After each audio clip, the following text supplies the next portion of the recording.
Делегација на Хамас, предводена од Исмаил Хание, пристигна во Техеран по покана за присуство на инаугурацијата на новиот председател на Иран, Масуд Пезешкијан. Делегацијата беше сместена во резиденција за гости во реонот Саадат Абад, на периферијата од главниот град. Простор кој го обезбедува иранската револуционерна гарда за високи политички и дипломатски гости. Преку ексклузивни извори добивме детален план од апартманот на десната страна од четвртиот кат, токму онаму каде што Хание беше сместен и каде што беше убиен. Безбедносни извори блиски до покојниот лидер на Хамас потврдија за терете дека неговиот тим направил темелна проверка на апартманот со специјализирана опрема за откривање сомнителни предмети, вклучително и физичка инспекција на неговата соба. Во текот на престојот, Хание излегол неколку пати од резиденцијата за да присуствува на настани, придружен од 4 членови на својот безбедносен тим, како и ирански безбедносен тим. Во меѓувреме, најмалку 2 офицери останале во објектот за да ја обезбедуваат неговата безбедност.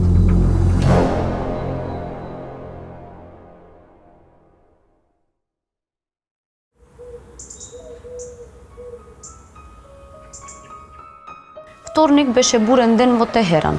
Хание присуствуваше на инаугурацијата на новиот ирански председател, настап што предизвика големо внимание.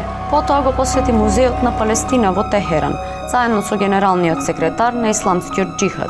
Вечерта присуствуваше на свечена вечера приредена од неговиот председател за угледни гости. Хание се врати во резиденцијата во 23 часот. Според нашите извори се упатил кон собата за да се пресоблече.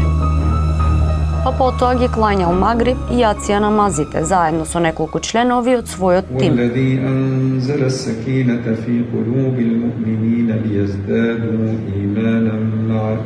По молитвата одржа состанок со лидерите на Хамас, вклучувајќи ги Халил Ал-Хаја и Захер Џабарин во дневната соба. Разговараа за развојот на војната во Газа.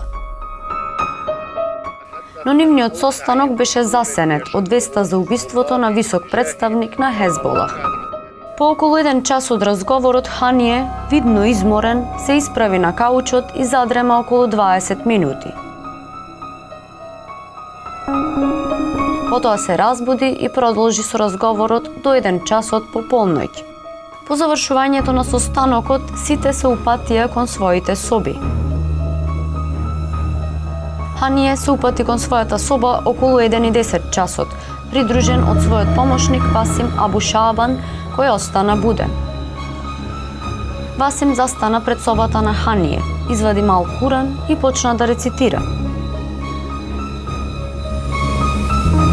Според проценките на личниот безбедносен тим, Хание се испружил на креветот и продолжил да гледа на својот телефон до околу 1:45 часот.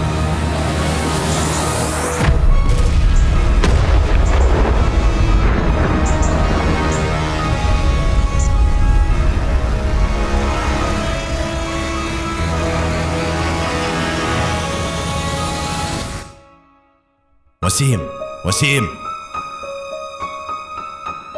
الحج استشهد.